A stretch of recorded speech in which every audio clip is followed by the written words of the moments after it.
Assalamualaikum, perkenalkan nama saya Iklina Helma Salisa dari kelas 1 MBIB.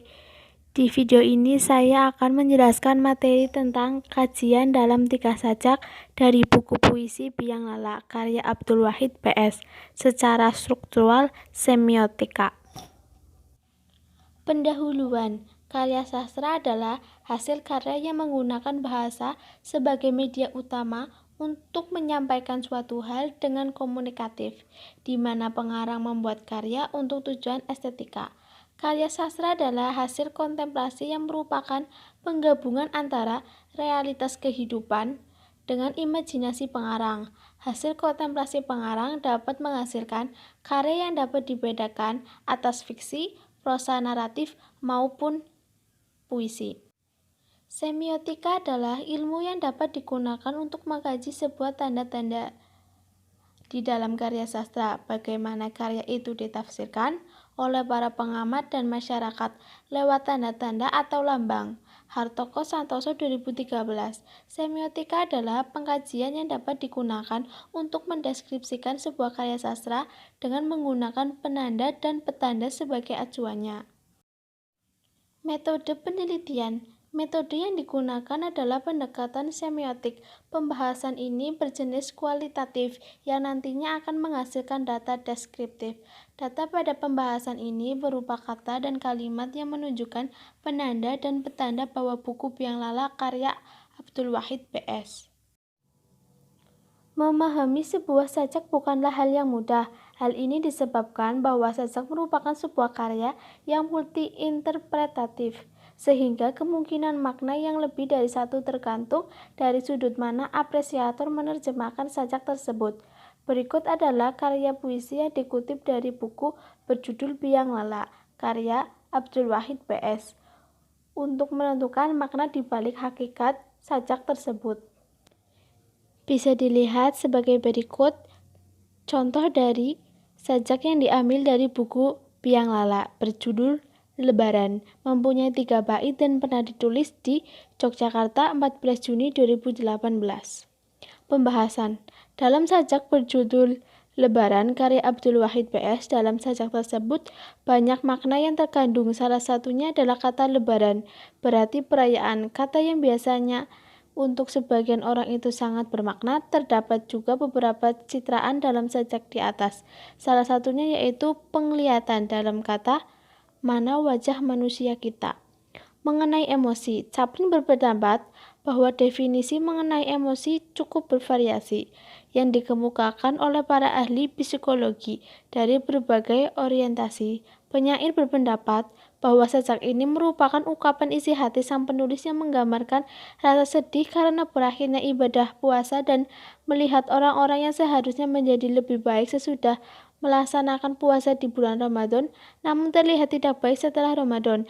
Mereka seperti meninggalkan kebiasaan-kebiasaan saat Ramadan, tentang menahan lapar, dahaga, dan bahkan nafsu, menjadikan penulis berpikir apakah semua sudah puasa saat Ramadan, seperti pada bait akhir sajak tersebut. Yang kedua bisa dilihat sajak berjudul Hujan Pagi dan ditulis juga di Yogyakarta Maret 2019. Pembahasan. Dalam sajak tersebut juga terlihat bagaimana seorang yang telah membuat janji dan dipertemukan dengan sebuah kendala atau halangan dalam menepati janji, tapi orang tersebut tetap berusaha untuk menepatinya, dan kendala tersebut malah dijadikan sebuah pemanis atau penambah suasana dalam menepati janji. Dengan adanya kendala membuat janji yang semula tidak terrealisasi menjadi realisasi dan membuahkan sebuah momen yang indah di balik kendala yang dihadapi. Mengenai emosi, Chaplin berpendapat bahwa definisi mengenai emosi cukup bervariasi yang dikemukakan oleh para ahli psikologi dari berbagai orientasi. Penyair berpendapat bahwa sajak ini merupakan ungkapan isi hati sang penulis yang menggambarkan rasa tertantang untuk menghadapi sebuah persoalan tentang masalah janji, namun dirinya masih bisa menahan dan akhirnya bisa melewatinya.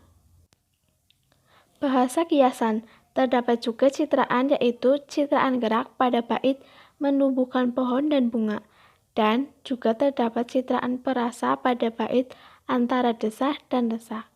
Terdapat juga hiperbola yang artinya melebih-lebihkan. Pada bait hujan pagi memberikannya orkestrasi pertemuan.